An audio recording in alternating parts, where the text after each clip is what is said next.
there is an image on the screen behind me.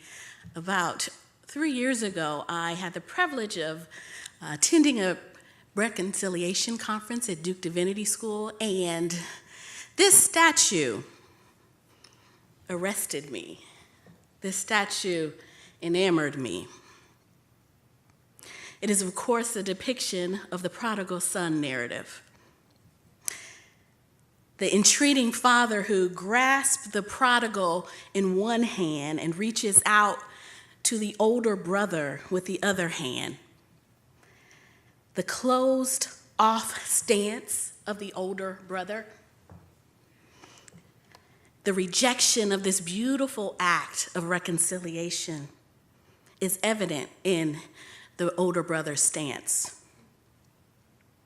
The utter brokenness of the son kneeling at his father's feet and desperately clinging to this restored relationship. This is a symbol of reconciliation. Yet how do we reconcile the fact that the older brother clearly feels wronged in this narrative? If you ask him, there is no justice in this act. Last night, as Lisa said, we began our Justice Week dialogue with worship and lament.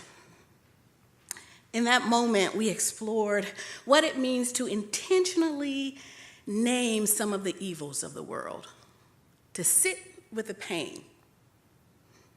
Today, we turn our attention to the mystery of forgiveness. I begin with this question. What does forgiveness have to do with justice? In God's kingdom, justice is rooted within relationship. Ethicist Michel de la Torre writes this: justice, the English equivalent to tzedakah, can never be reduced simply to some ideal to be achieved or a code of precepts to be followed. Rather, justice denotes how a real relationship between two parties, God and human, human and human, nature and human, and or human and society is conducted. If we view forgiveness as the key that unlocks reconciliation, and reconciliation as the agent and path to justice, then we have a clear connection between forgiveness and justice. Scott McKnight bridges the two like this: justice in the Bible begins with an act of God's creative, gracious forgiveness and healing. We will never see justice in the biblical sense if we fail to begin with grace and forgiveness. So, let us begin with forgiveness. Turn with me to Luke, the 23rd chapter.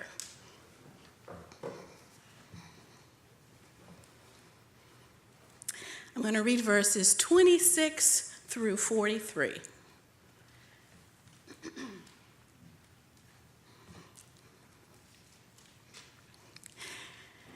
As the soldiers led him away, they seized Simon from Cyrene, who was on his way in from the country, and put the cross on him and made him carry it behind Jesus.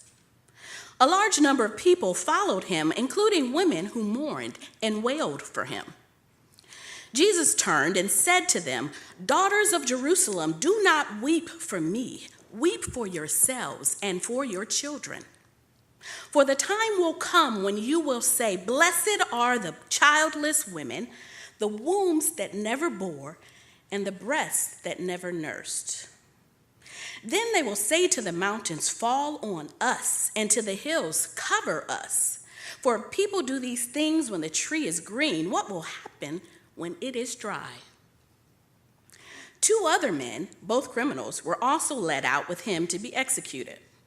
When they came to the place called the Skull, they crucified him there, along with the criminals, one on his right and the other on his left. Jesus said, "Father, forgive them, for they do not know what they are doing." and they divided up his clothes by casting lots. The people stood watching, and the rulers even sneered at him. They said, "He saved others. Let him save himself if he is God's Messiah, the chosen one." The soldiers also came up and mocked him. They offered him wine vinegar and said, "If you are the king of the Jews, save yourself." There was a written notice above him which read, "This is the King of the Jews." One of the criminals who hung there hurled insults at him. "Aren't you the Messiah? Save yourself and us." But the other criminal rebuked him. "Don't you fear God," he said, "since you are under the same sentence? We are punished justly, for we are getting what we deserve, what our deeds deserve.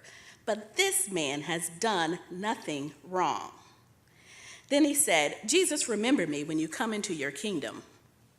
Jesus answered him, "Truly I tell you, today you will be with me in paradise." This is the word of the Lord. As we read the gospel narrative, it seems like everywhere Jesus went, a crowd followed. The Bible repeatedly speaks of the multitude. This perpetual following illuminates the impact that Jesus' ministry had on the people of that day. Can you imagine how many followers Jesus would have on social media? And this particular passage, on this particular day, the crowds were larger. It was execution day. So people were there to see a show. This morning, I'd like to highlight 3 distinct sets of people in the crowd: the watchers, the weepers, and the wonderers. Let's start with the watchers. The watchers stood waiting for something to happen. This was probably the majority of the crowd, standing by as this man who is rumored to be the King of Jews is tortured and hung. Watching others weep and watching still others mock him. Watching, yet silent. Watching in the face of unspeakable injustice as an innocent man is hung alongside 2 criminals. These are those bystanders who stand silently complicit, not engaging, perhaps apathetic, perhaps too hardened to care. You know these people. They are your friends, your neighbors. They are your coworkers.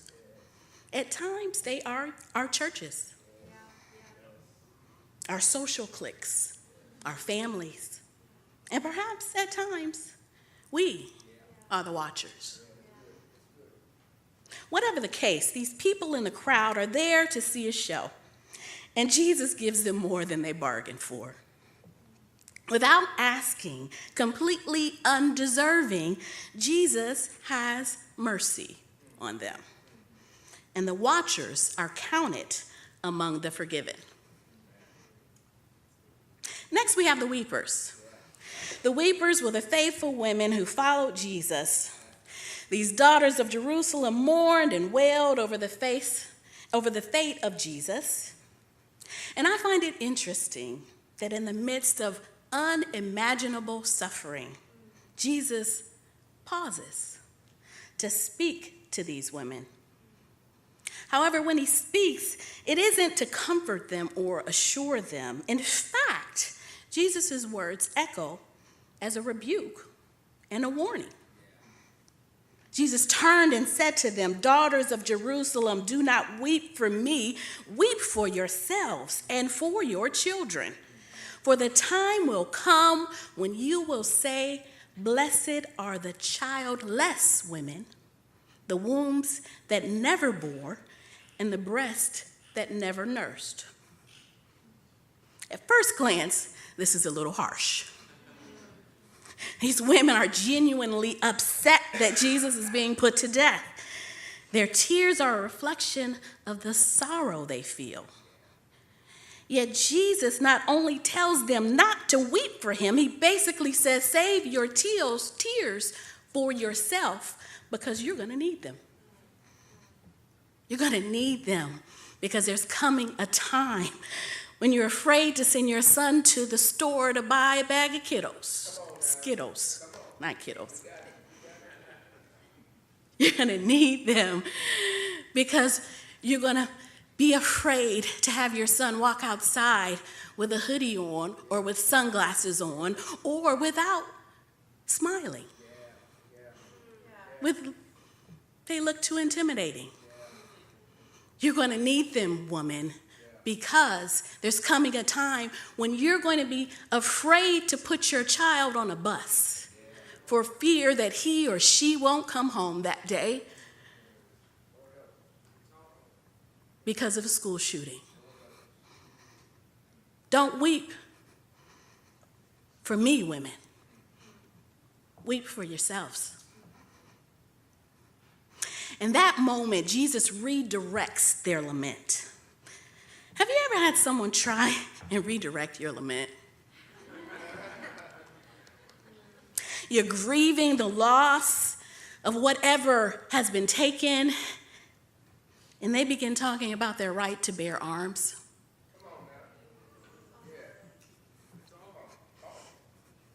You're devastated by racial injustice, and they begin to share their own childhood trauma as if to say, I'm a victim too. Look at me. See my tears. Weep for me. The fact of the matter is all of us have cause to lament. Jesus redirects their lament because they didn't grasp the bigger picture. It was their sin, my sin, your sin, that brought them to that moment. It was because of them that he was going through this horrific experience. If they were going to mourn anything in that moment, they should mourn their own sinful, fallen nature. Humanity was in need of mourning at that moment, not Jesus. Yet, like the watchers, Jesus had mercy on them in their ignorance. And the weepers are counted among the forgiven. Last, we have the wanderers. The wanderers are those who doubt. If this man was who he said he was, why didn't he do something? The soldiers were just doing their jobs. Another day, another dollar. Wondering if today will be any different than any other day. Their doubt turned into taunts, and they began to sneer and mock. Pilate is counted among the wanderers. He's earnestly perplexed by Jesus. He doubts that Jesus is guilty and proclaims him innocent on multiple occasions, yet in the end, he acquiesces to the demands of the crowd. Pilate wondered about this man. The soldiers wondered about this man. The two criminals wondered about this man. Undoubtedly, others in the crowd wondered about this man, Jesus. Yet in the end, their wondering turned to resignation, cynicism, sarcasm, and mocking. They got bored with wondering and turned to sport. Their sport turned cruel. Friends, we're not immune to this type of behavior. I contend that there is a tremendous amount of this going on in the world today. Have you ever heard the term curiosity killed the cat? Out of boredom or impatience, we experiment or we dabble or we touch something we shouldn't. We say or we do something and we get caught up with the crowd of wanderers. These disbelieving wanderers are not to be demonized. After all, Jesus could have done something miraculous in that moment to silence the naysayers. He could have continued performing miracles instead of enduring the agony of the cross. He could have summoned angels to defend him. He could have appeased the wanderers with a show to end all shows. But he did not. Instead, like the watchers and the weepers, Jesus had mercy on them, and the wanderers are counted among the forgiven. What Jesus did contradicted every notion of messianic or kingly behavior. His response to the watchers, weepers, and wanderers is quite unbelievable. Father, forgive them, for they do not know what they do. Forgiveness is his response. Not righteous indignation, not defensive posturing, not insincere condolences. Jesus forgave them all. I don't know about you, but there is almost a near impossibility to this. I've heard this and read this so many times that I've kind of become numb to it. But just think about this. Jesus is being tortured, mocked, spit upon, falsely accused, whipped, had nails driven through his hands and his feet. Imagine listening to the wailing of the weepers, seeing the silence of the watchers, and trying to tune out the cynic wanderers, and yet choosing to forgive them, all of them. Choosing to release them from their debt, to pardon their offense, Jesus offers this free, unconditional gift. So unpredictable, so undeserving, so very divine of him. Yet this same act is required of us. In our frail humanity, we are expected to do the same. Jesus instructs us to pray, forgive us our debts as we forgive our debtors. How do we offer the same response to the watchers, weepers, and wanderers in our life? How can we release others from their debts, their wrongdoings, and their offenses toward us? This is hard. It's painful. This is messy, especially when the offense robs me of something, when the offense violates me in some way, shape, or form, when the offense impacts my dignity, my personhood, and or my very life. This is hard. This is when I want to take the posture of the older brother. No, can't do it. Too hard, God. You're asking too much. Yet, it's still there. Father, forgive them. Forgive us our debts as we forgive our debtors. We certainly can't do this if we think of forgiveness as a two-way exchange. Right? If forgiveness is only between the wronged and the wrongdoer, if we try to do it in our own strength, it's not going to happen. Forgiveness is a divine initiative. Miroslav Volf says it this way: forgiveness takes place in a triangle. It is between the wrongdoer, the wronged, and God. We forgive because God forgives. We forgive as God forgives. We forgive by echoing God's forgiveness. We forgive because God forgives. We forgive as God forgives. We forgive by echoing God's forgiveness. And friends, let's be honest. You and I make the cross necessary. We're the reason why he chose to hang there.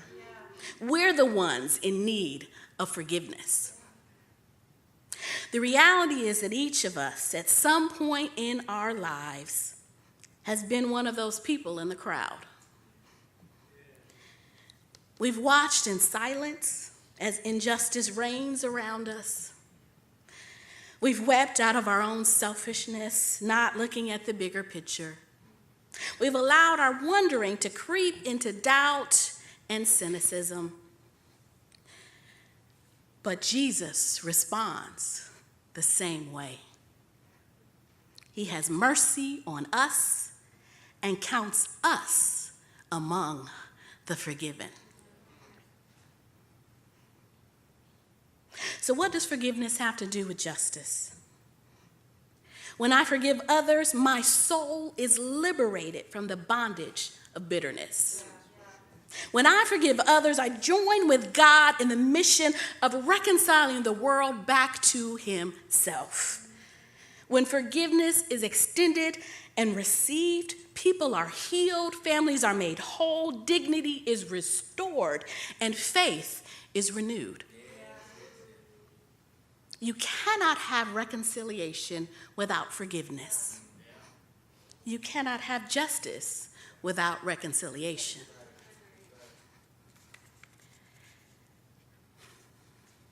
So, my friends, I look at the picture behind me and I see a God who is beckoning me back to himself, a God who freely forgives and embraces, one who doesn't care who I am or what I've done.